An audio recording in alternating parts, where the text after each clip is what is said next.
कई young parent ऐसे होते हैं जिनके जो अकेले रह रहे हैं, मेट्रो सिटीज़ में अकेले रह रहे हैं, नहीं है कोई गाइड करने वाला।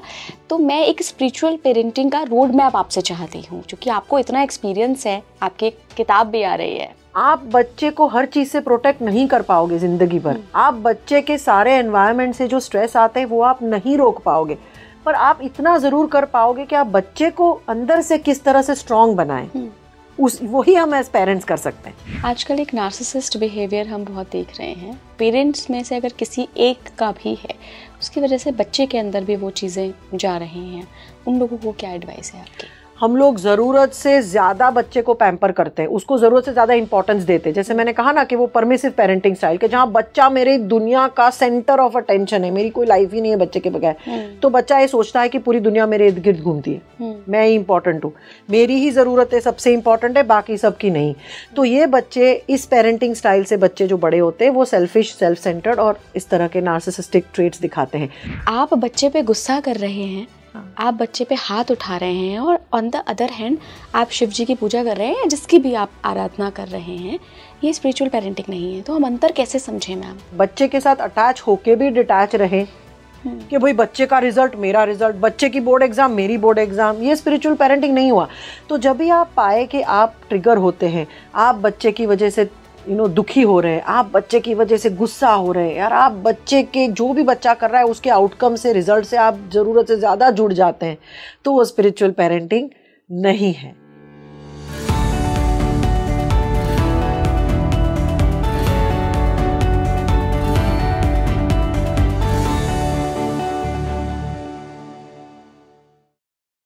नमस्कार भारत, आप देख रहे हैं स्पीकिंग श्री। मैं हूं आपके साथ इला गोस्वामी।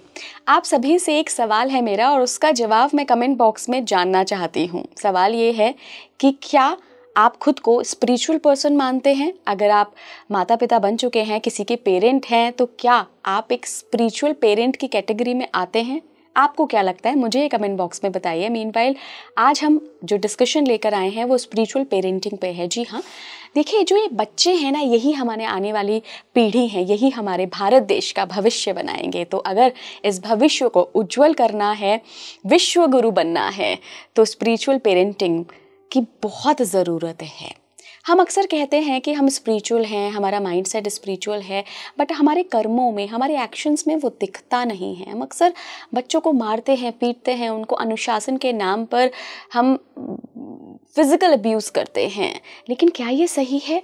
हमने इस पर भी बात करी है। साथ ही हमने कुछ ऐसे टिप्स लिए हैं, कुछ ऐसे साइंस लिए हैं जो बताते हैं कि कैसे आप स्पिरिचुअल पेरेंट बन सकते हो, कैसे आप स्पिरिचुअलिटी के पर्सपेक्टिव को अपनी लाइफ में शामिल करके अपने बच्चे को बहुत उज्जवल भविष्य वाला बना सकते हो।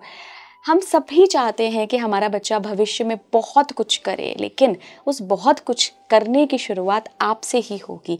तो मेरा सभी पेरेंट्स से ये गुजारिश है कि पूरा पॉडकास्ट देखिएगा आप। हमारे लिए एक ये नई पहल है, हमने स्पिरिचुअल पेरेंटिंग पे इससे पहले बात नहीं करी है। तो आप मुझे कमेंट बॉक्स में बताइएगा कि कैसा लगा आपको ये पॉडकास्ट। मैं अपने मेहमान से आपका परिचय कराती हूँ। बहुत बहुत स्वागत करना चाहूँगी मैं spiritual coach, parenting coach Riri Trivedi ji का। बहुत बहुत स्वागत है रिरी जी आपका स्पीकिंग ट्री पर। Thank you.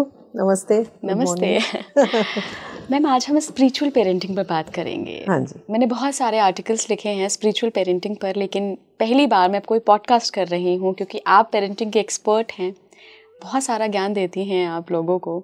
आज हमारी ऑडियंस के लिए भी थोड़ा सा ज्ञान मैं आपके ज़रिए पाना चाहती हूँ। सबसे पहले तो स्पिरिचुअल पेरेंटिंग ये क्या शब्द है, क्यों इजाद किया गया, इसके फ़ायदे क्या हैं?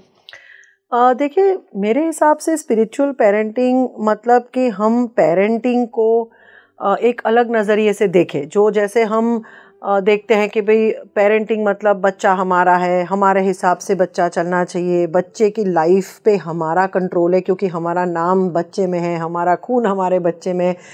स्पिरिचुअल पेरेंटिंग थोड़ा सा इसको ऊपर से देखता है कि भाई ये बच्चा जो है वो एक एनर्जी है, एक सोल है, और हालांकि शरीर आपने दिया है उसको, आपका नाक, आपका मुंह, आपके बाल, आपकी स्किन वगैरह, पर अल्टीमेटली ये एक सोल है, एक आत्मा है जिसकी खुद की अपनी जर्नी है। तो एज पेरेंट्स आप इसकी जर्नी को कैसे सपोर्ट कर सकते हो, ना कि इसकी जर्नी अपनी बना लेते हो, कि ना कि अपनी जर्नी इसके ऊपर थोपते हो, बट ये जो एक इंडिविजुअल सोल है, एक यूनिक सोल है, एक आत्मा है जो आपके घर में उसके शरीर के थ्रू आपके अंदर आया है, तो मतलब आपके फैमिली में आया है, तो आप किस तरह से पेरेंटिंग करो ताकि वो आत्मा या वो सोल अपने पर्पस को मीट कर सके।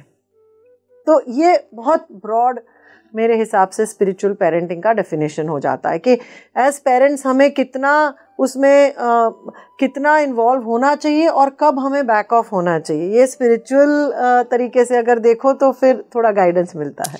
आज के पॉडकास्ट में मैम हम स्पिरिचुअल पेरेंटिंग के बारे में भी बात करेंगे, कैसे की जानी चाहिए उस पर भी बात करेंगे, लेकिन सबसे पहले एक अंतर ना स्पष्ट होना चाहिए। जितने भी पेरेंट्स देख रहे हैं या जो बेबी का प्लान कर रहे हैं, जो आगे जाके भविष्य में पेरेंट्स बनेंगे, उनके लिए मेरा सवाल है कि आप कैसे फ़र्क महसूस करें, कैसे आप पता लगाएं कि मैं जो पेरेंटिंग कर रहा हूँ कहीं वो टॉक्सिक पेरेंटिंग तो नहीं है, या वो स्पिरिचुअल पेरेंटिंग है, या मैं पुराने ढर्रे पर ही पेरेंटिंग कर रहा हूँ कि जो मेरे मम्मी पापा करते थे, जो मेरे परिवार में जिस तरीके से होती आई है पेरेंटिंग, वही हो रहा है। कुछ साइंस होते हैं क्या? देखिए, पेरेंट्स के लिए सेल्फ रिफ्लेक्शन सबसे बड़ा साइन है। आप अगर 5 मिनट 10 मिनट बैठ के समझे के सोचे कि मैं आज मेरे बच्चे के साथ जो भी कर रही हूँ या कर रहा हूँ, उसके पीछे का वो बिहेवियर के पीछे का कारण कहाँ है। क्या मैं खुद अपने डर की वजह से बच्चे पे डर डाल रहा हूँ? क्या अपने अनुभवों की वजह से मेरे बच्चे की तरफ मेरे बिहेवियर हैं? क्या मैं अगर ट्रिगर हो रहा हूँ तो वो मेरे खुद के जो प्रोग्राम्स हैं उसकी वजह से ट्रिगर हो रहा हूँ कि बच्चा कुछ गलत कर रहा है उसकी वजह से? तो मेरे हिसाब से पेरेंट्स के खुद के अंदर ही वो जवाब है। कोई बाहर वाला उनको ज़रूर लाइट डाल सकता है उसके ऊपर, पर अल्टीमेटली समझ अंडरस्टैंडिंग उनकी खुद की ही होनी चाहिए। और देखिए, पेरेंटिंग एक ऐसा विषय है कि जिसमें कोई किताब नहीं हो सकती, मतलब इन द सेंस वो इतना फ्लूइड है। एक फिलॉसफी हो सकती है, पर वो एक आप रूल कायदे की बुक नहीं ऐसे लिख सकते कि ऐसी सिचुएशन में ऐसा ही करना है, क्योंकि वही सिचुएशन में एक बच्चे के साथ वो चीज़ काम आती है, दूसरे के साथ वो चीज़ काम आएगी ही नहीं। तो इसलिए पेरेंटिंग एक ऐसा विषय है कि जिसमें ना कोई यूनिवर्सिटी निकल सकती है, ना कोई डिग्री मिल सकती है इसकी, क्योंकि वो इतना जेनेरिक है, राइट। मैं खुद 2 बच्चों की पेरेंट हूँ, मुझे पता है कि जो एक सिचुएशन में एक बच्चे के साथ काम आता है वो शायद दूसरे सिचुएशन में दूसरे बच्चे के साथ नहीं ही काम आएगा। तो इसमें जो आप कहते हैं गाइडलाइन बहुत जरूरी है। We have to have clear guideline कि ये सही है, ये गलत है, पर उसके अंदर ऑपरेट करने स्पेसिफिक टिप्स हम बियॉन्ड अ पॉइंट नहीं दे सकते। एक मूवी आई थी तारे ज़मीन पर, हाँ जी, उसमें हमने 2 बच्चे देखे थे। एक जो बड़ा बच्चा था बहुत होशियार था, हमेशा फर्स्ट आता था, स्पोर्ट्स में भी बहुत अच्छा था। दूसरा बच्चा जो छोटा बच्चा था, एक ही घर में पले बड़े हैं, एक ही माँ बाप के 2 बच्चे हैं अलग अलग।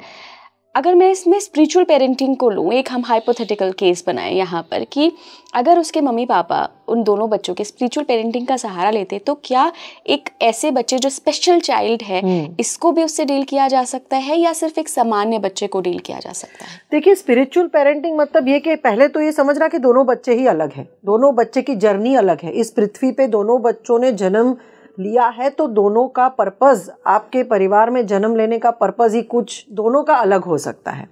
एक बच्चे ने शायद एज अ सोल डिसाइड किया हो कि मैं इस परिवार में जन्म लूँगा ताकि मेरा हुनर है वो बाहर आए, ये पेरेंट्स के ज़रिए। दूसरे ने शायद इसलिए जन्म लिया होगा कि मैं स्पेशल चाइल्ड बन के आऊँ ताकि ये दोनों जो पेरेंट्स हैं उनकी खुद की एक अंडरस्टैंडिंग बने, या वो खुद इवॉल्व होए एज पेरेंट्स, या ये खुद पेशेंस सीखे, या ये खुद अनकंडीशनल प्रेम करना सीखे, या तो खुद सेल्फलेसनेस सीखे। तो कई बार हमने जितने भी पास्ट लाइफ रिग्रेशंस किए हैं या स्पिरिचुअल रिग्रेशंस किए, उसमें से निकला है कि लोग एज अ सोल एक परिवार में जब वो पैदा होना डिसाइड करते हैं तो उनके खुद के एवोल्यूशन के लिए भी करते हैं, बट कई बार वो परिवार के एवोल्यूशन के लिए वो बर्थ लेते हैं कि मेरे यहाँ बर्थ लेने से ये परिवार वालों का किस तरह से स्पिरिचुअली इनका एवोल्यूशन होगा। और जो स्पेशल किड्स आते हैं जैसे ऑटिज्म है, स्पेक्ट्रम वाले हैं, ADHD, कई बार ये एज सोल्स इसीलिए ही आते हैं कि वो पेरेंट्स को और वो फैमिली को अपने लेसन सिखाएं। तो ये एक स्पिरिचुअल नज़रिया है। अगर मैं मोटा मोटा एक, देखिए आपने शुरुआत में ही मेंशन किया था और मैं आपकी बात से बिल्कुल 100% सहमत हूँ कि पेरेंटिंग की कोई बुक नहीं हो सकती, सबके अलग अनुभव होते हैं, हर बच्चा एक सोल के रूप में अपना अलग लाइफ पर्पस लेके आया है। लेकिन फिर भी अगर मोटा मोटा तौर पे मैं जानना चाहूँ कि क्या टिप्स हो सकते हैं। देखिए शुरुआत तो कहीं से करनी पड़ेगी ना, और कई यंग पेरेंट ऐसे होते हैं जिनके जो अकेले रह रहे हैं, मेट्रो सिटीज़ में अकेले रह रहे हैं, नहीं है कोई गाइड करने वाला। तो मैं एक स्पिरिचुअल पेरेंटिंग का रोड मैप आपसे चाहती हूँ, क्योंकि आपको इतना एक्सपीरियंस है, आपकी किताब भी आ रही है। हाँ जी, हाँ जी। देखिए मेरी किताब का नाम ही है कि this book won't teach you parenting but it will make you a better parent. मतलब यही है कि वो किताब के द्वारा, जैसे आपने कहा कि मैं पेरेंटिंग किसी को नहीं सिखाने जा रही हूँ, पर किस तरह से एज पेरेंट्स आप अपने आप को अच्छा बनाएं ताकि आप अपने बच्चे की लाइफ अच्छी कर सके, वही है। तो रोड मैप यही है मैम के मेरे हिसाब से 6-8 गाइडलाइंस हैं जो एज पेरेंट्स हमें ध्यान में रखनी है। पहले तो बच्चे के साथ कनेक्शन ज़्यादा ज़रूरी है करेक्शन की कंपैरिजन में। जैसे बार बार आपने, हर पेरेंट को लगता है कि बच्चे को सुधारना है, तो वो सुधारने में इतने लगे रहते हैं कि उनके साथ उनका आत्मा का कनेक्शन या उनका जो इमोशनल कनेक्शन नहीं बना देते। अभी ये इसकी वजह से जब बच्चे टीनेजर्स होते हैं तो एक बहुत बड़ा डिस्टेंस आ जाता है। तो सबसे पहला गाइडलाइन है कि अगर आप दिन में 10 बार बच्चे से बात करते हो तो उसमें 8 बार कनेक्शन वाली बात करो, जिससे कि आप बच्चे से इमोशनली कनेक्ट कर पाए, और 2 बार करेक्ट करो।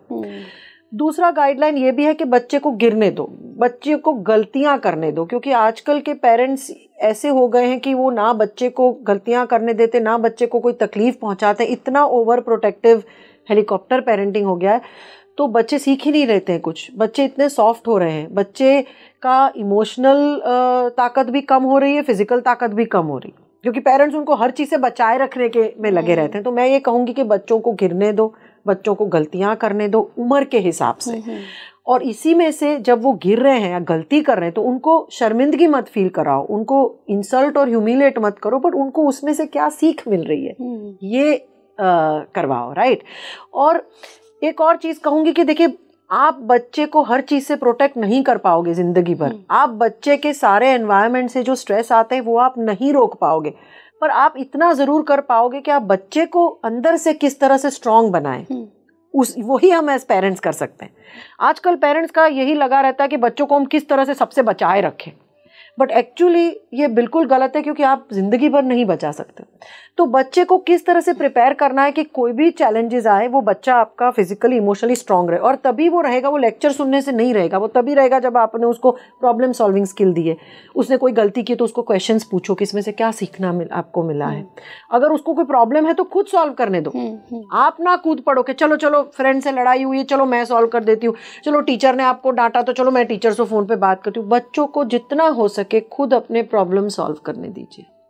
आप जरूर उनको थोड़ा बहुत क्वेश्चन करके गाइड कर सकते हो, पर उनके प्रॉब्लम मत सॉल्व करिए, उनको सपोर्ट कीजिए, उनके साथ खड़े रहिए जब वो अपना प्रॉब्लम सॉल्व कर रहे हैं। तो ये थोड़े से गाइडलाइंस अगर हम ध्यान में रखेंगे, और एक सबसे महत्वपूर्ण है कि सारी चीजें बच्चों को मारे पीटे बगैर हम कर सकते हैं। मैं ये बहुत इंपॉर्टेंट चीज कहना चाहूंगी आज के पेरेंट्स को कि आजकल पेरेंट्स बहुत ही ज़्यादा ज़रूरत से ज़्यादा परमिसिव पेरेंट्स हो रहे हैं। मतलब बहुत ज़्यादा छूट दे रहे बच्चे को, बहुत पैम्पर्ड बच्चे बड़े कर रहे हैं, क्योंकि इनके पेरेंट्स शायद बहुत ही ज़्यादा कंट्रोलिंग थे, बहुत ही डिसिप्लिनेरियन थे। तो बहुत पेरेंट्स ऐसे आते हैं जो कहते हैं हमारे माँ बाप ने हमको मारा था, पीटा था, इतनी डिसिप्लिन रखी थी, तो हम लोग अभी हमारे बच्चे को इसमें से कुछ भी नहीं होने देंगे। मतलब ये बच्चों को सारी छूट है, कोई डिसिप्लिन नहीं है, कोई रूल्स नहीं है। इनको टीचर अगर डांटती है तो जाके टीचर को डांट के आ जाते हैं माँ बाप। तो ये दोनों एक्सट्रीम। तो सबसे इंपॉर्टेंट पेरेंटिंग गाइडलाइन के बैलेंस रखिए। सही मात्रा में करेक्शन भी होना चाहिए, सही मात्रा में डिसिप्लिन होनी चाहिए, बट सही मात्रा में उतना वार्मथ भी देना चाहिए, बच्चों को प्यार भी देना चाहिए। राइट। कोई एक्सट्रीम मत फॉलो करो। आपने अभी अपनी कॉन्वर्सेशन के दौरान एक बात कही कि बहुत ज़्यादा हम ओवर प्रोटेक्टिव हो गए हैं, हेलीकॉप्टर पेरेंटिंग करने लगे हैं कि चोट लगी तो अरे अरे अरे क्या हो गया, मिट्टी में मत खेलो, जर्म्स आ जाएंगे। बहुत ज़्यादा हम ओवर प्रोटेक्टिव हो गए हैं। मैं यहाँ पर थोड़ा सा स्पिरिचुअल कॉन्टेक्स्ट लूँगी, रामायण का ही लूँगी। आप श्री राम जैसे संतान तो चाहते हो, लेकिन आप दशरथ और कौशल्या जैसे पेरेंटिंग तो करो, उनके जैसा माइंडसेट तो अपनाओ। श्री राम तो कितनी छोटी उम्र में गुरुकुल चले गए, घर छोड़ के। सबसे बड़ा लड़का कुल का राजा था, और राक्षस से लड़ने भेजा था, बोला था कि आपने गुरुजी और टीचर्स को बचाओ, राक्षसों से लड़ो वन में। तो हम वहां से वो तो नहीं कहे कि हम चलो हम लोग लड़ते हैं, राम तुम घर पे बैठो आराम से। दशरथ तो कितने बड़े योद्धा थे। बिल्कुल बिल्कुल। तो हम कैसे शामिल करें मैम? देखिए ये बड़ा मुश्किल होता है, आपने टिप्स बताए मैं समझ रही हूँ, बट शामिल कैसे करें? पेरेंट्स कभी देख नहीं पाते हैं, वो साक्षी भाव नहीं हो पाता है। मैंने अपने इतने साल के स्पिरिचुअल करियर में एक चीज़ सीखी है कि जब भी कोई सिचुएशन हो ना, आप यहाँ से देखो, जैसे कोई फिल्म चल रही हो, तो यहाँ से देखने का स्तर पेरेंट्स कैसे डेवलप करें? देखिए पेरेंट्स को खुद अपनी सेल्फ रेगुलेशन टेक्निक्स करनी है, खुद अपने आप को संभालना है। 90% पेरेंट्स का क्या है कि बच्चा कुछ करता है और वो इंस्टेंट रिएक्शन दे देते हैं, और वो रिएक्शन कहाँ से आता है? उनके खुद के बचपन के अनुभवों से। जैसे अगर बच्चा कोई कुछ चीज़ बोला, बच्चे ने कुछ कहा और उनको खुद बचपन में ऐसा सुनना था, पेरेंट्स से सुना था या किसी ने बोला था, तो वो इंस्टेंट ट्रिगर हो जाते हैं। फिर उनमें ध्यान ही नहीं रहता कि अभी हम क्या कर रहे हैं। फिर वो बच्चे को मारते हैं, पनिश करते हैं, अनाप शनाप बोलते हैं। 10 मिनट बाद उनको गिल्टी फीलिंग होता है कि अरे हमने ऐसा क्यों कर दिया। ये क्यों होता है? क्योंकि पेरेंट्स खुद सेल्फ रेगुलेटेड नहीं है। सेल्फ रेगुलेटेड मतलब भावनात्मक तौर पे जो बैलेंस चाहिए हमें, जैसे आपने कहा स्पिरिचुअलिटी से आता है, एक विटनेस भाव से आता है, पेरेंट्स वो नहीं कर पा रहे। तो मैं तो ये कहूँगी, हमेशा जो भी पेरेंट्स बच्चों को हमारे पास लेके आता है ना कि हमारे बच्चे को ठीक करो, हम हमेशा कहते हैं पहले पेरेंट्स को आप पहले ठीक हो जाओ तो बच्चा अपने आप ठीक हो जाएगा। और वो पेरेंट्स जो मानते हैं वो 6 महीने बाद मुझे आके कहते हैं कि मैम हमने अपने पे काम किया तो बच्चा तो ठीक हो गया। कैसे ठीक हो गया? क्योंकि बच्चा आप ही का रिफ्लेक्शन है, आप ही को एक मिरर दिखाता है। तो मैं ये कहूँगी कि सबसे पहले पेरेंट्स को अपना स्ट्रेस, अपने ट्रिगर्स और अपने ट्रॉमा पे काम करना चाहिए, क्योंकि ये तीनों से ही उनका ऑटोमेटिक रिएक्शन आता है। ना चाहते हुए भी वो बोल लेते हैं चीजें, ना चाहते हुए भी कर लेते हैं। कई बार खुद के डर बच्चों पे थोपते हैं। अगर समझो कि मेरा सेक्सुअल अब्यूज हुआ हो चाइल्डहुड में, तो मेरी बेटी को मैं ज़रूरत से ज़्यादा प्रोटेक्टिव करूँगी, क्योंकि मेरा डर, उसको ऐसा कोई अनुभव नहीं है, शायद नहीं होगा, पर वो डर, तो मेरा डर वो पकड़ लेती है, फिर वो दूसरों के आगे अनकंफर्टेबल हो जाती है।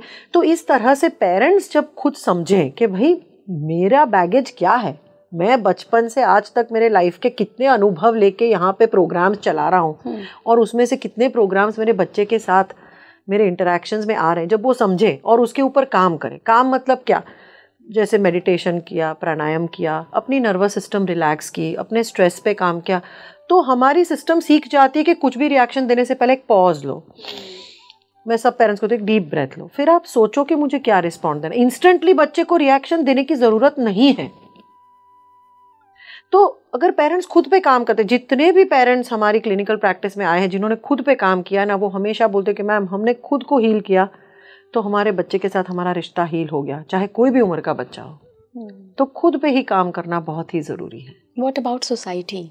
हमारा समाज भी है ना। मैं आज स्पिरिचुअल पेरेंटिंग करना शुरू भी कर दूं, हो सकता है मेरा बच्चा किसी को मार के आए, एक चाटा लगा दिया मेरे बच्चे ने किसी को, मैं उसको रिएक्शन नहीं दे रही हूँ, मैं रियलाइज़ करने दे रही हूँ कि हाँ तुम्हारी गलती है, प्यार से बैठ के कॉन्वर्सेशन कर रही हूँ। लेकिन किसी और, जिस बच्चे को मारा गया है, उसके पेरेंट्स आके मेरे बच्चे को गिल्टी फील करा रहे हैं। ऐसे में जब एक्सटर्नल फैक्टर्स शामिल होते हैं तब हम क्या करें? तो देखिए, ऐसी परिस्थिति में आप जिस तरह से समाज के साथ डील करते हो वो भी बच्चा देख रहा है।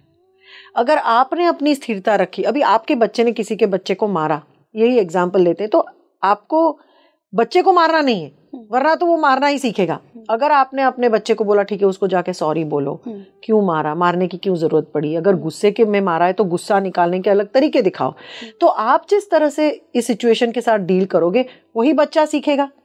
समाज की बात रही तो समाज हम और आप जैसे लोगों से ही भरा है। बहुत सी मम्मियाँ कहती है कि हम लोग पॉजिटिव पेरेंटिंग करते हैं पर हमारे सास ससुर नहीं अलाउ करते, वो बोले कि तुमने इसको सर पे चढ़ा के रखा है, हम तो मारपीट के ही बड़े हुए, आपको बड़ा किया है। तो मेरा यही कहना है इन सब से कि भाई आपको जो सही लगे आप वो करो, आपके हाथ में, उनके रिएक्शन आपके हाथ में नहीं है। हम इसको बोलते हैं लोकस ऑफ कंट्रोल। आपके कंट्रोल में जो है उसके ऊपर आप फोकस करो।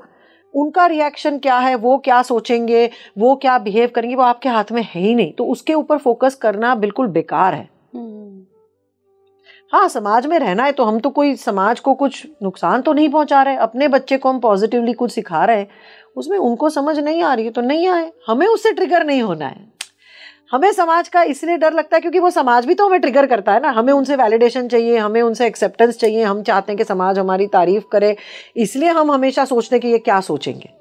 अगर हमने सोचा कि नहीं शायद ये लोग समझ नहीं पा रहे जो मैं करने की कोशिश कर रही हूँ और ये मैं समझाऊंगी तो भी नहीं समझेंगे, छोड़ो ना, फिर आप जो कर रहे हो वो करो। आप PLR एक्सपर्ट भी हैं, आपको हाँ लगता जी। है कि हमारा प्रारब्ध है, हमारे पूर्व जन्म के कर्म भी कहीं ना कहीं इन सब चीज़ों में हिंडर करते हैं, परेशान करते हैं? परेशान भी करते हैं, सपोर्ट भी करते हैं, सपोर्ट भी करते हैं। कई बच्चे पिछले जन्म से बहुत सारी स्किल्स लेके आते हैं, जैसे 3 साल की उम्र में चेस के ग्रैंड मास्टर बन गए, 5 साल की उम्र, वो कहाँ से आता है? वो पिछले जन्म का ही सारा जो इनका कर्म जमा किया है, जो स्किल्स जमा किए, वो इस जन्म में लेके आते हैं। और हाँ, पिछले जन्म की जो हम कहते हैं कि जो नेगेटिविटी है वो भी लेके आते हैं। जैसे कई बोलते हैं कि बच्चे को बचपन से गुस्से वाला है, या तो ये बचपन से इसको इस चीज़ का फोबिया है या इस चीज़ का डर है। वो कहाँ से आता है? वो पिछले जन्म से आता है। तो पिछले जन्म से हम सब लेके आते हैं, अच्छा बुरा सब। बट मैम, अगर हम कोई ऐसा फोबिया लेकर आ रहे हैं या अगर हम कोई ऐसा स्किल सेट लेकर आ रहे हैं, तो पेरेंट्स को किस अप्रोच से आगे बढ़ना चाहिए? पेरेंट्स को वही देखना चाहिए कि मेरे बच्चे में क्या यूनिक है। पेरेंट्स को ये लगा रहता है कि मैं डॉक्टर हूँ, मेरा बेटा डॉक्टर बनेगा, मैं इसको डॉक्टर बना के रहूंगा, मैं इसको पायलट बना के रहूंगा। अरे भाई, बच्चे को पूछो, बच्चा क्या चाहता है, बच्चे में क्या स्किल सेट है जो बच्चा डेवलप करना चाहता है, उसको सपोर्ट करो, बस यही है। और वो बच्चा वो पिछले जन्म से वो लेके आता है ना। फिर क्या होता है कि जब माँ बाप, और पूरी एक जनरेशन के साथ मैंने देखा है, मेरी जनरेशन के साथ, कि माँ बाप को खुश करने के लिए बच्चे कुछ कर लेते हैं, करियर बना भी लेते हैं, डॉक्टर, इंजीनियर, जो भी है, मेडिकल डॉक्टर।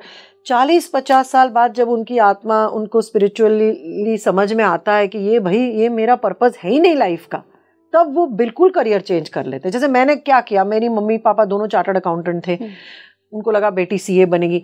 सीए तो मुझे अच्छा नहीं लगा, मैंने एमबीए किया, कॉर्पोरेट जॉब किया। और इतने साल बाद में जब मेरा कॉलिंग आया तो मैंने योगा और फिर पास्ट लाइफ रिग्रेशन और पूरा ये साइकोथेरेपी में मुझे लग रहा है यही मेरा पर्पस था। पर शायद बचपन में पेरेंट्स ने, हमारे ज़माने में ये था कि अगर बच्चा होशियार है तो वो कॉमर्स या साइंस लेगा, अगर बच्चा होशियार नहीं है तो आर्ट्स में भेज दो। तो आर्ट्स का ऑप्शन ही नहीं था मेरे पास। अगर मैंने पहचाना होता तो शायद मैं ये चीज़ बहुत पहले करती।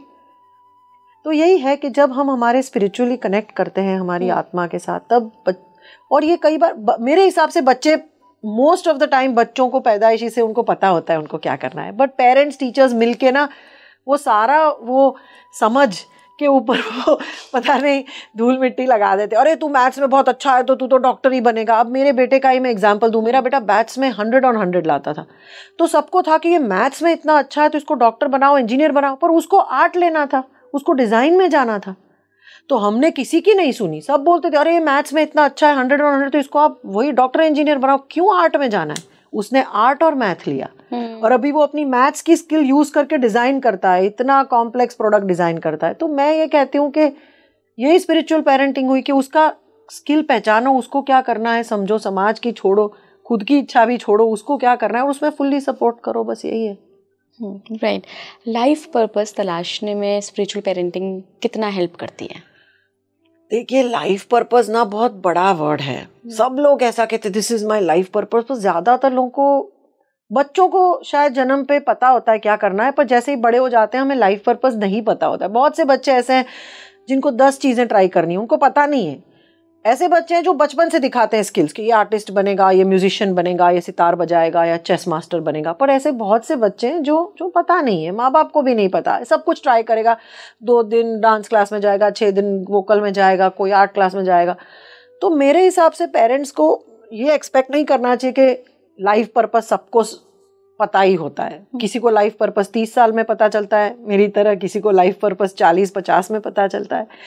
लाइफ पर्पस वही है जो चीज़ आप करके आपको बहुत ही खुशी मिले, आपको अंदर से एक लाइट फील हुए कि this is what I want to do, मतलब जिसमें आप अलाइन हो, जिसमें आपके सारे पंचकोश एक साथ काम करे और आपको लगे कि बस यही मेरी जिंदगी है, सुबह उठने का एक मोटिव मिले, वो लाइफ पर्पस है। और वो सबको जरूरी नहीं है पहले से पता चले। मैंने कितना सब किया, जैसे मैंने कहा मैंने ये किया, कॉर्पोरेट जॉब किया, एमबीए किया, और फिर फाइनली मुझे पता है कि ये मेरा लाइफ पर्पस है। तो एज पेरेंट्स हमें बच्चों को सब एक्सप्लोर करने देना चाहिए।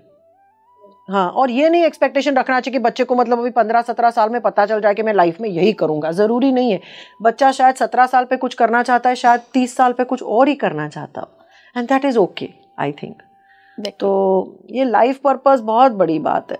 बहुत कम लोग हैं जो अपनी पर्पस पे अलाइंड चल पाते हैं, क्योंकि और भी चीजें आती है इसमें, पैसे, मजबूरी फैमिली की क्या है, तो सब लोग लाइफ पर्पस नहीं जी पाते। अगर आप लाइफ पर्पस को जी पाए तो ऊपर वाले की कृपा, मेहरबानी भगवान की ऐसा मैं मानती हूँ। बिल्कुल बिल्कुल मैम। कई लोग मैम रिलीजन और स्पिरिचुअलिटी में वही जो एक फाइन अंतर है, बहुत छोटा, बहुत सूक्ष्म अंतर है, वो समझ नहीं पाते हैं। लोगों को लगता है मैं तो हर दिन पूजा करती हूँ या करता हूँ, मेरे घर में तो यज्ञ होते हैं, पूजाएं होती हैं, मैं स्पिरिचुअल पेरेंटिंग करता हूँ। बट मैं इससे बिल्कुल सहमत नहीं हूँ। आप बच्चे पे गुस्सा कर रहे हैं, आप बच्चे पे हाथ उठा रहे हैं, और ऑन द अदर हैंड आप शिव जी की पूजा कर रहे हैं, जिसकी भी आप आराधना कर रहे हैं, ये स्पिरिचुअल पेरेंटिंग नहीं है। तो हम अंतर कैसे समझें मैम कि आप जो कर रहे हैं वो स्पिरिचुअल पेरेंटिंग है, ना कि वो रिलीजियस पेरेंटिंग है? देखिए, स्पिरिचुअल पेरेंटिंग मतलब आप अपने आप को बैलेंस में रख पाए। आप जैसे कहा कि आप वो एक विटनेस भावना के साथ देख पाए, बच्चे के साथ अटैच होके भी डिटैच रहे कि भाई बच्चे का रिजल्ट मेरा रिजल्ट, बच्चे की बोर्ड एग्जाम मेरी बोर्ड एग्जाम, ये स्पिरिचुअल पेरेंटिंग नहीं हुआ। तो जब भी आप पाए कि आप ट्रिगर होते हैं, आप बच्चे की वजह से दुखी हो रहे हैं, आप बच्चे की वजह से गुस्सा हो रहे हैं, यार आप बच्चे के जो भी बच्चा कर रहा है उसके आउटकम से, रिजल्ट से आप ज़रूरत से ज़्यादा जुड़ जाते हैं, तो वो स्पिरिचुअल पेरेंटिंग नहीं है। स्पिरिचुअल पेरेंटिंग तब है जब आप बच्चे को जो चाहिए वो प्यार दे, कंफर्ट दे, सेफ्टी दे, but at the same time एक थोड़ा सा एक डिस्टेंट भावना रखे, जैसे डिटैचमेंट बोलते हैं कि भाई ये बच्चा ऊपर वाले का नेचर का है। इसके लिए वो प्रोफेट खलील जिब्रान की बहुत अच्छी पोएम है ऑन चिल्ड्रन, जो कहते हैं कि बच्चे आपके थ्रू आए हैं, आपके नहीं हैं, आप बच्चे के ओनर नहीं हो।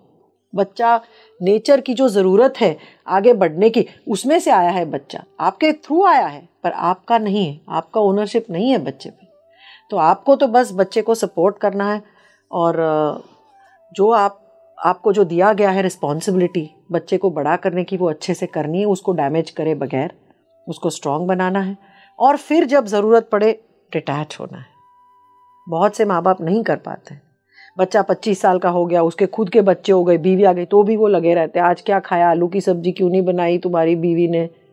होते हैं ना बहुत माँ बाप ज़रूरत से ज़्यादा अटैच होते हैं। तो वो स्पिरिचुअल पेरेंटिंग मेरे हिसाब से हर उम्र पे माँ बाप को थोड़ा थोड़ा बच्चे को अपने आप से जीना सिखाना चाहिए। बिल्कुल, डिटैचमेंट ज़रूरी है। Detachment, not detach to the point कि बच्चा दुखी में है और आप कह रहे हो हाँ हाँ मैं कोई नहीं, तू अपना कर। डिटैचमेंट कि आप ट्रिगर ना हो। डिटैचमेंट इसलिए कि आप अपनी स्थिरता मैनेज कर पाए। हाँ, आप मतलब आलू की जगह लौकी खा लिया तो कोई बात नहीं, वही कि और जब बच्चा एडल्ट हो जाए तो समझिए कि भाई अभी आपका काम हो गया। अभी आप एज अ पेरेंट दूर से गाइड करें, ना कि उसकी ज़िंदगी में घुसे रहे 24 घंटे। तो मेरे हिसाब से ये भी स्पिरिचुअल पेरेंटिंग ही है। आजकल एक नार्सिसिस्ट बिहेवियर हम बहुत देख रहे हैं। पेरेंट्स में से अगर किसी एक का भी है, उसकी वजह से बच्चे के अंदर भी वो चीज़ें जा रही हैं, उन लोगों को क्या एडवाइस है आपकी? देखिए, नार्सिसिस्टिक बिहेवियर एक लेबल दिया जाता है। नार्सिसिस्टिक मतलब क्या कि मैं सोचती हूँ कि मैं ही सबसे इम्पोर्टेंट हूँ, दुनिया मेरे इर्द गिर्द घूमती है। तो ये नार्सिसिस्टिक भी बिहेवियर दो किस्म के पेरेंटिंग से आता है। एक तो जब हम लोग ज़रूरत से ज़्यादा बच्चे को पैम्पर करते हैं, उसको ज़रूरत से ज़्यादा इंपॉर्टेंस देते हैं, जैसे मैंने कहा ना कि वो परमिसिव पेरेंटिंग स्टाइल के, जहाँ बच्चा मेरी दुनिया का सेंटर ऑफ अटेंशन है, मेरी कोई लाइफ ही नहीं है बच्चे के बगैर। तो बच्चा ये सोचता है कि पूरी दुनिया मेरे इर्द गिर्द घूमती है, मैं ही इंपॉर्टेंट हूँ, मेरी ही ज़रूरत है सबसे इंपॉर्टेंट है, बाकी सबकी नहीं। तो ये बच्चे इस पेरेंटिंग स्टाइल से बच्चे जो बड़े होते हैं वो सेल्फिश, सेल्फ सेंटर्ड और इस तरह के नार्सिसिस्टिक ट्रेट्स दिखाते हैं। दूसरे वो किस्म के बच्चे दिखाते हैं जिनको बिल्कुल ही नकारा गया हो, मतलब जिनको पेरेंट्स से कोई ध्यान ही नहीं दिया हो, क्योंकि पेरेंट्स खुद लड़ झगड़ मर रहे हैं या पेरेंट्स हर रोज़ मार पिटाई करते हैं, तो बच्चे को लग रहा है कि यार मतलब मैं कुछ हुई नहीं। तो ये बच्चे फिर उससे कोप अप करने के लिए सेल्फ इम्पोर्टेंस देने लगते हैं कि अभी तो मुझे सबसे इम्पोर्टेंट रहना है, मुझे सबसे, तो मैं अच्छा दिखूं, अच्छा पहनूं, सबका अटेंशन लूं, क्योंकि डीप इनसाइड उनके अंदर वो बच्चा है जिसको कोई अटेंशन ही नहीं मिला है, जिसको प्यार ही नहीं मिला है। तो उस बच्चे को इसका इनर चाइल्ड के साथ कोप अप करने के लिए ये एक पर्सनालिटी बना लेते हैं कि मैं ही सबके सेंटर ऑफ अटेंशन। तो ये दोनों किस्म की पेरेंटिंग अवॉइड करनी चाहिए मेरे हिसाब से। एक बैलेंस पेरेंटिंग रखनी चाहिए, बच्चे को फ्रीडम भी देनी चाहिए अपने मंतव्य व्यक्त करने की, पर बच्चे को डिसिप्लिन भी देना है, बच्चे को रूल्स रेगुलेशन सिखाना है, बच्चे को कायदे में रहना भी सिखाना है, बच्चे को समझाना है कि सिर्फ तुम्हारी ज़रूरतें इंपॉर्टेंट नहीं है, भाई बहनों का, दूसरों का भी देखना है। ये सब चीज़ें सिखा सकते हैं, प्यार से सिखा सकते हैं, समझा के सिखा सकते हैं। मैम, कुछ साइंस होते हैं क्या कि स्पिरिचुअल पेरेंट हैं आप? हाँ, तो ये 4-5 पॉइंट्स हैं, मैं आपको बताऊंगी जो स्पिरिचुअल पेरेंटिंग की साइंस है। एक तो कि जैसे मैंने कहा कि आप एक बैलेंस्ड पेरेंट हैं, आप कोई भी एक्सट्रीम पेरेंटिंग स्टाइल नहीं अपना रहे हैं। दूसरा कि आप सेल्फ रेगुलेटेड हैं, आप सेल्फ अवेयर हैं, आप जानते हैं कि आपके कौन से ट्रिगर्स हैं, आपका बच्चा आपके अंदर कौन से आपके हॉट बटन्स दबा रहा है और इसके बारे में आप क्या कर सकते हैं। तीसरा ये है कि आप ये समझते हैं कि आपका बच्चा कंटिन्यूसली आपको देख रहा है, 24 घंटा आपसे सीख रहा है, तो आपको जो बच्चे में पसंद नहीं है वो आपको खुद में देखना है, एक मिरर की तरह। ये स्पिरिचुअलिटी इसी को कहते हैं कि जब बच्चा आपको एक मिरर दिखाता है कि हाँ, अगर मैं चिल्ला रही हूँ तो बच्चा मेरा चिल्लाएगा, तो मुझे समझना है कि कहाँ से आ रहा है। चौथा ये है कि बच्चे को, जैसे मैंने कहा, इंडिपेंडेंट बनाना सिखाना है। बच्चों को गलतियां करने दो, समझो कि बच्चा आपका ओनर, आप बच्चे के ओनर नहीं हो, आप बच्चे को ओन नहीं करते हो। बच्चा एक खुद इंडिपेंडेंट जो है एनर्जी है, तो उसको किस तरह से अपनी लाइफ में आगे बढ़ना है उसको आप सपोर्ट कर रहे हो, आप उसको पकड़ के आपका एजेंडा नहीं बनाते हो।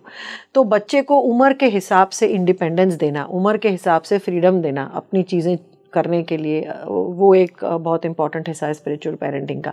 और लास्ट, जैसे मैंने कहा कि बच्चों की लड़ाइयाँ नहीं लड़नी है, समझना है कि बच्चा इस पृथ्वी पे आया है तो कोई पर्पज़ लेके आया है, कुछ सीखने आया है, तो हम उसको सिखाने में कितना एनर्जी डाल रहे हैं। लोग ज़्यादातर सिखाने के चक्कर में बच्चे में डर डाल देते हैं, बच्चे को धमकाते हैं, डराते हैं, नहीं 2 रोटी खानी ही पड़ेगी वरना भूत आ जाएगा, ये आ जाएगा। उससे बच्चा क्या सीख रहा है? तो सीख क्या, आप हर बच्चे के साथ आप जो भी कर रहे हो उसमें ये प्रश्न पूछना है कि इससे बच्चा क्या सीख रहा है, क्या कुछ सीख मिल रही है बच्चे को, कि सिर्फ आपका काम ही खत्म हो रहा है, हाँ चलो आज मैंने उसको दाल रोटी खिला दी। बच्चा कुछ सीख रहा है क्या इसमें से? ये एक प्रश्न आपको पूछना ही है। तो ये पॉइंट्स ध्यान में मेरे हिसाब से रखेंगे तो आपका स्पिरिचुअल पेरेंटिंग या पॉजिटिव पेरेंटिंग कहा जाए। वर्किंग पेरेंट्स के लिए कोई टिप देना चाहेंगे आप? हाँ, बहुत इंपॉर्टेंट है। पहले तो वर्किंग पेरेंट्स में बहुत गिल्ट होता है कि हम बच्चों को टाइम नहीं दे पाते हैं। तो ये वर्किंग पेरेंट्स क्या करते हैं, ज़्यादातर बेचारे के बच्चे के साथ थोड़ा बहुत भी टाइम मिला उनको ब्राइब कर देते हैं, उनको खिलौने देते हैं, उनको चीज़ें ला के देते हैं गिल्ट की वजह से। तो पहले तो वर्किंग पेरेंट्स को गिल्टी नहीं फील करना चाहिए। अगर आप काम कर रहे हो तो आप बच्चे की लाइफ सुधारने के लिए कर रहे हो, अपनी लाइफ सुधारने, तो डोंट फील गिल्टी। दूसरा, अगर आप वर्किंग पेरेंट्स हो तो हेल्प लेना बहुत ज़रूरी है। अपने माँ बाप की हेल्प लीजिए या पैसे दे के हेल्प लीजिए, जो भी अच्छी नानी है, पर हेल्प लीजिए, क्रैश में डालिए, हेल्प लेना बहुत ज़रूरी है। वरना अगर आप स्ट्रेस्ड रहोगे तो वो 2-4 घंटे भी आपको बच्चे के साथ मिल रहे हैं वो स्ट्रेस में ही जाएंगे, आप चिड़चिड़े होंगे, आप उसकी बात पूरी नहीं सुनोगे, आप अपने काम में ही, ऑफिस के आने के बाद भी आपके दिमाग में काम की बात चल रही। तो आउटसोर्स, मैं हमेशा वर्किंग वीमेन को बहुत कहती हूँ कि जो चीज़ आप पैसे दे के कोई काम वाली से करवा सकते हो वो प्लीज़ पैसे दे के करवाइए, ताकि वो चीज़ आप करो जो वो नहीं कर पा रही है। जैसे बच्चे के साथ खेलो, बच्चे के साथ बातचीत करो, चाहे कि वो 2 घंटे आपको पैसे देके किसी से और कुछ काम करवाना पड़े। वर्किंग मदर्स का यही स्ट्रेस रहता है कि घर आके अरे उसने घर साफ नहीं किया, बर्तन साफ नहीं किया, तो उसमें बच्चे के साथ टाइम ही नहीं मिलता। तो मेरा ये भी एक मैसेज है कि जो कोई और कर सकता है आउटसोर्स ज़रूर कीजिए, उसमें अपना टाइम एनर्जी मत वेस्ट कीजिए, ताकि आप अपना टाइम एनर्जी बचा सके आपके बच्चे के डेवलपमेंट के लिए। बच्चे में आप क्या संस्कार डालना चाहते हैं उस पर समय निकालिए। वो बर्तन अगर 2 दिन साफ ठीक से नहीं हो तो उसमें कोई फर्क नहीं पड़ेगा, अगर घर में 2 दिन झाड़ू नहीं लगा तो कोई फर्क नहीं पड़ेगा, पर बच्चे के साथ आपने अगर टाइम नहीं बिता पाए तो वो एक प्रॉब्लम है। और एक और लास्ट बात वर्किंग पेरेंट्स के लिए कि अगर आप अपने बच्चे के बड़ा करने में पेरेंट्स की हेल्प लेते हैं तो उसमें फिर आप ज़रूरत से ज़्यादा डिक्टेट मत कीजिए कि इनको ऐसा ही करना है, क्योंकि इससे बहुत क्लेश होते हैं। हमने एज अ थेरेपिस्ट देखा है कि फैमिलीज़ में, मेरी सास, मैंने उसको बोला है कि जंक फूड मत दो, अभी मेरी सास के पास जाता है तो जंक फूड खिला देते हैं इसको, ये वो, इसमें बहुत झगड़े होते हैं और बच्चा देखता है, बच्चे पे असर पड़ता है कि मेरी वजह से ये लोग लड़ रहे हैं। तो मैं कह रही हूँ अगर आप वर्किंग हो और अगर आपके बच्चे आपके पेरेंट्स बड़े कर रहे हैं तो उनके साथ ज़रूर बातचीत कीजिए कि भाई हम इसको ये चीज़ करवाना चाहते हैं, ये मत दीजिए, ये दीजिए, पर बियॉन्ड अ पॉइंट इसको लड़ने का मामला मत बनाइए। ये समझिए कि उनके साथ जब बच्चा बड़ा होगा तो उनके तरीके से वो बड़ा करेंगे। फिर उसमें आप अपना अगर जब आते हो तो फिर बहुत प्रॉब्लम होते हैं। तो थोड़ा सा उसमें जैसे स्पिरिचुअल थोड़ा सा एक डिस्टेंस रख के समझिए कि भाई इसमें मेरे कंट्रोल में क्या है, मेरे कंट्रोल में क्या नहीं है। आप अपना जो पॉजिटिव पेरेंटिंग करिए, वो नहीं कर पा रहे तो उसमें दिल मत दुखाइए, क्योंकि आपका दिल दुखता है, आप लड़ते हो अपने पेरेंट्स से, आप बच्चा सब देखता है, बच्चे को हमेशा लगता है कि मेरी वजह से इनके झगड़े हो रहे हैं, तो ये अच्छा नहीं है। तो वर्किंग पेरेंट्स को यही बस 4 पॉइंट्स हैं: आउटसोर्स, डेलीगेट, टेक हेल्प, या take out time for your child. अपना स्ट्रेस मैनेजमेंट प्लीज कीजिए, दिन में आधा घंटा भी खुद नर्वस सिस्टम रिलैक्स कीजिए, ताकि आप बच्चे के ऊपर चिड़चिड़ापन ना निकले, बच्चे के ऊपर आकर रिएक्ट ना करें। हाउसवाइफ्स को क्या सलाह है आपकी? देखिए, हाउसवाइफ भी तो वर्किंग ही है मेरे हिसाब से। मैं खुद जापान में, मेरे बच्चे छोटे थे तो मैं हाउसवाइफ थी, फुल टाइम मैं घर पे रह के काम करती थी, तो घर का काम भी बहुत ही महत्वपूर्ण है। पर हाउसवाइफ्स को भी मैं यही कहूँगी कि देखिए, बच्चे को आप घर के काम में इन्वॉल्व कीजिए, बहुत इम्पोर्टेंट है। जो भी आप घर में काम कर रही है, छोटे से छोटा बच्चा आज मटर छिल सकता है, आज सब्जी काट सकता है, एक सर्टन एज पे कपड़े फोल्ड कर सकता है, झाड़ू मार। बच्चों को घर का काम में इन्वॉल्व कीजिए। ये ना हो कि मम्मी सिर्फ घर का काम करती है, तो बच्चों को इंडिपेंडेंट बनाइए। क्योंकि ये चीज़ मैंने देखी है हाउसवाइफ्स में थोड़ी सी चैलेंजिंग है, क्योंकि इनके बच्चे ये सब हाथ में देते हैं, क्योंकि इन्होंने यही सोच के हाउसवाइफ बनी है कि मेरा करियर, बच्चे की वजह से मैं करियर छोड़ के घर में हूँ, तो मेरी सारा सुबह से शाम तक मेरा बच्चे की सेवा में जाना चाहिए। ये बिल्कुल गलत है, क्योंकि ये बच्चे फिर ना सेल्फिश बन जाते हैं और इंडिपेंडेंट नहीं बन पाते, क्योंकि इनकी मम्मी सारी ज़रूरतें पूरी करती है। तो हाउसवाइफ्स को मेरा ये बहुत इंपॉर्टेंट मैसेज है कि आप चाहे पूरा दिन घर पे हो, पर फिर भी बच्चे को काम दीजिए, बच्चे को इंडिपेंडेंट बनाइए और अपने लिए थोड़ा समय निकालिए। बच्चों को पता चलना चाहिए कि मेरी मम्मी भी खुद कुछ अपने लिए कर रही है, चाहे वो सिलाई बुनाई हो, चाहे पेंटिंग हो, चाहे डांस हो, चाहे कुछ भी हो, अपने लिए थोड़ा समय निकालिए। अपने लिए थोड़ा दिन में 1 घंटा, जब आप अपनी मर्जी की चीज़ करें। और बच्चे को समझना है कि ये मेरा मम्मी का टाइम है, मैं डिस्टर्ब नहीं करूँगा। क्योंकि ज़्यादा से ज़्यादा बच्चे जिनकी मम्मी हाउसवाइफ्स है ना, वो बच्चे अपनी मम्मी को टेकन फॉर ग्रांटेड कर देते हैं। मम्मी तो है ही, अरे मम्मी कर लेगी, क्यों भाई? और ये बच्चे कुछ नहीं सीखते बड़े होके, फिर अपनी बीवियों से यही एक्सपेक्ट करते हैं। तो मैं ये मानती हूँ कि हाउसवाइफ अगर आप हैं तो भी आपके बच्चे को काम दीजिए, इंडिपेंडेंट बनाइए, हमेशा उसके सर्विस में 24 आवर्स कॉन्सियर्ज सर्विस की तरह मत रहिए। सेल्फ लव कितना ज़रूरी है पेरेंट्स के लिए? बहुत ज़रूरी है, क्योंकि आप अगर सेल्फ लव करते हो तो ही बच्चा सेल्फ लव सीखेगा ना। अगर आप बच्चे को ये कह सकते हो कि बेटा अभी देखो मुझे गुस्सा आ रहा है, मुझे थोड़ा सा अभी अंदर जाके थोड़ा शांत होके आना है, मैं थोड़ा सा ब्रीदिंग करके आ रही हूँ, या मेरी तबीयत के लिए मैं 1 घंटा योगा क्लास कर रही हूँ और इसमें मुझे डिस्टर्ब नहीं करना है, तो ये सेल्फ लव हुआ। ये बच्चा भी समझता है कि हम भी ऐसा कर सकते हैं हमारे लिए। तो सेल्फ लव, खुद का ध्यान रखना, खुद की सेहत का ध्यान रखना, ये बच्चे ना अनकॉन्शियसली माँ बाप के कॉन्वर्जेशन से सीखते हैं। इनको लेक्चर देके कुछ नहीं सिखाया जा सकता। पर अगर बच्चे ने देखा है कि हर रोज़ सुबह मम्मी अपने लिए योगा करती है, या मम्मी जंक फूड नहीं खाती है, या मम्मी ये प्राणायाम करती है जब उनको थोड़ा टेंशन स्ट्रेस है, तो बच्चे को सिखाना नहीं पड़ता, वो ये सब प्रोग्रामिंग हो जाती है। तो मैं तो कह रही हूँ सेल्फ लव खुद के लिए नहीं, तो बच्चे को सिखाने के लिए ही सेल्फ लव करिए। बिल्कुल बिल्कुल। लास्ट में मैम, आप कुछ हमारी ऑडियंस को अगर बताना चाहती हूँ जो मुझसे रह गया हो, प्रश्नों के रूप में मैंने ना पूछा हो, प्लीज़ गो अहेड। बस मैं यही कहना चाहूँगी कि एज पेरेंट्स खुद के ऊपर काम करो, खुद का ध्यान रखो, खुद का स्ट्रेस निकालो, तो आपके बच्चे सही ठीक ही होंगे। ज़्यादा से ज़्यादा 90% बच्चों का कोई प्रॉब्लम होता ही नहीं है, उनके माहौल से, उनके एनवायरनमेंट से प्रॉब्लम आता है। तो मैं यही कहना चाहूँगी कि बच्चे का माहौल अच्छा कीजिए, और ये तभी होगा जब आप एज पेरेंट्स अपने आप से शांति से रहना सीखो, अपने पार्टनर के साथ शांति से रहना सीखो। और इसके लिए जो भी करना पड़े, नर्वस सिस्टम रेगुलेट करो, आपका स्ट्रेस कम करो, प्राणायाम है, योगा है, चैंटिंग है, ब्रीदिंग है, इतनी तकनीकें आज इंटरनेट को इसलिए यूज़ करो कि आपको ये सारी टेक्निक्स मिले जिससे आप खुद अपने आप को शांत, जब आप शांत रहोगे ना, तो आप सारी पॉजिटिव पेरेंटिंग की टिप्स आप यूज़ कर पाओगे।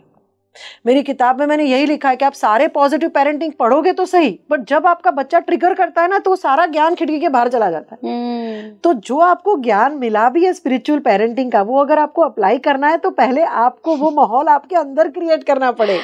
Exactly. कि मैं वो सबसे इमोशनली चार्ज सिचुएशन में मैं किस तरह से पॉजिटिव पेरेंटिंग या स्पिरिचुअल पेरेंटिंग का प्रिंसिपल अप्लाई करूं, और वो तभी अप्लाई करूंगी जब मैं शांत रहूंगी। ये मैम ना उसी तरीके के है कि आपने मेडिटेशन के स्टेप्स तो पढ़ लिए कि अच्छा अब अनुलोम विलोम करना है, अब शांत बैठना है, ध्यान मुद्रा में बैठना है, प्रैक्टिस कभी किया ही नहीं। तो जब स्ट्रेस आया तो आप सोच रहे हो यार पढ़ तो रखा है, ज्ञान तो सारा है, पर ये प्रैक्टिकली हो क्यों नहीं रहा है बॉडी में कुछ भी? हाँ, नहीं होगा क्योंकि आपने प्रैक्टिस नहीं की है। जैसे अभी आपको अगर तैरना आता है और आपने 15 साल नहीं स्विम किया है, पर कभी आप डूब गए तो आपके हाथ पैर चलेंगे, पर आपने कभी तैरना, तब आप थोड़ी तैरना सीखने जाओगे जब आप डूब रहे हो।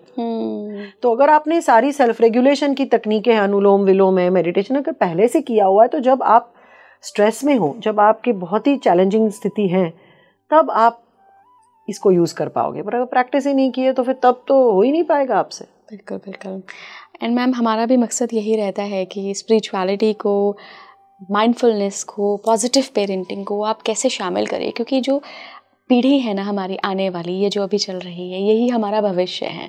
अगर आप चाहते हैं कि भारत देश विश्व गुरु बने तो इस पीढ़ी को संभालना बहुत ज़रूरी है। And I appreciate your effort ma'am कि आप उस सेक्टर में काम कर रहे हैं जहाँ पर बहुत ज़रूरी है एक साक्षी होकर पेरेंटिंग करने की, कि आप क्या कर रहे हो, आपको पता होना चाहिए आपके एक्शंस क्या हैं। ये पीढ़ी जो है, रिसर्च कहता है मैम कि जेन जी, जो आज की जो पीढ़ी है, ये पिछली सब पीढ़ियों से सबसे ज़्यादा मेंटल हेल्थ की शिकार बन रही है। इनमें सबसे ज़्यादा एंजाइटी, डिप्रेशन अटेम्प्ट्स हो रहे हैं। क्यों हो रहे हैं? कहीं ना कहीं एज पेरेंट्स हमारी भी तो जिम्मेदारी बनती है। हम ये नहीं कह सकते कि हमारी कोई जिम्मेदारी नहीं है, ये तो सॉफ्ट जनरेशन है, ये तो ऐसी जनरेशन है, वैसी। भाई हमने भी कहीं माहौल बनाया है ना इनके लिए, तो हमें समझना है कि भाई ये बच्चों को किस तरह से स्ट्रांग बनाए, क्योंकि यही हमारी, जो हम डेमोग्राफिक डिविडेंड बोलते हैं कि एक देश का जो अगले 10-20 साल में जो ग्रोथ होगा वो इसी से होगा। और अगर जनरेशन वीक निकली, डैमेज निकली, इतने मेंटल हेल्थ इश्यूज से है, तो फिर कैसे अपना देश आगे बढ़ेगा? तो एज पेरेंट्स बहुत बड़ी जिम्मेदारी है हम पे, इनको तैयार करना है कि देश को आगे ले जाए। ये इसलिए तैयार नहीं करना है कि वो बैठ के वेट करे कि मेरे पेरेंट्स कब आके मुझे खाना दे या मेरी लाइफस्टाइल मैनेज करे, या हमें विदेश की ट्रिप कराए, बड़ा हो, डॉक्टर बने, इंजीनियर बने और हमें फिर घुमाने लेके जाए। ये थोड़ा सा सेल्फलेस होकर हमें देखना होगा। बिल्कुल बिल्कुल, और ये पेरेंट्स की ही जिम्मेदारी है। बहुत बहुत धन्यवाद मैम जुड़ने के लिए, और आज काफ़ी सारे टिप्स आपने हमारे दर्शकों को दिए हैं। उनके लिए भी एक बहुत नए तरीके का कॉन्सेप्ट था ये, क्योंकि हमने इससे पहले कभी भी स्पिरिचुअल पेरेंटिंग पे बात नहीं की।